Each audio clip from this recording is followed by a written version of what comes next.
Google's annual hardware event, Made by Google 2025, pulled out all the stops by bringing in talk show host Jimmy Fallon, rock stars the Jonas Brothers, sports superstars, and a bevy of social media influencers. Now remember, wig on tight, look at But the main attraction is the Google Pixel 10, which aims to bring the world of agentic AI straight to the smartphone. We've been building towards this universal AI assistant with Gemini.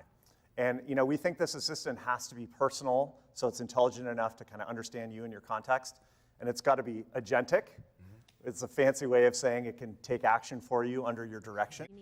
Google showed how the Pixel 10's AI features can see and answer questions. Gemini, which one of these can go faster? The one on the right. And it can go through all your emails and apps to find information even before you start to respond to a text message. Steph Curry, what time do you land in the Bay? So this is me going to San Francisco, and then it found when I am going to San Francisco, That's it.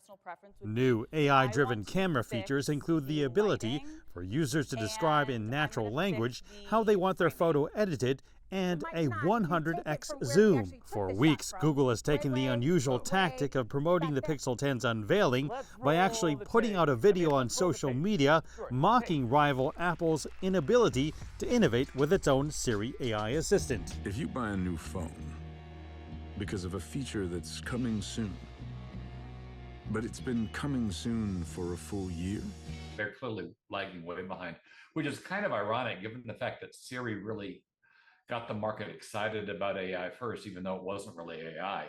But Apple just has failed to execute these last couple of decades in turning Siri into something that it should have always been, a much more functional agentic AI tool. So Google moving here much more aggressively, much sooner, I think just showcases how far behind Apple is. But in the global smartphone race, Apple and Samsung still regularly swap places at the top depending on who has the more recent model. Chinese phone makers Xiaomi and Oppo are next.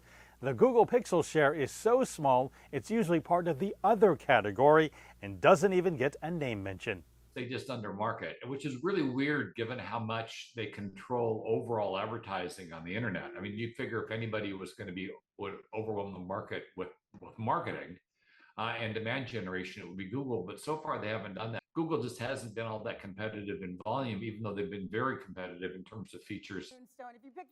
At the event, Google also mentioned the iPhone numerous times, emphasizing that Google's phones now run on the same text messaging protocol, so that switching phones doesn't mean sacrificing features or ease of communication with friends.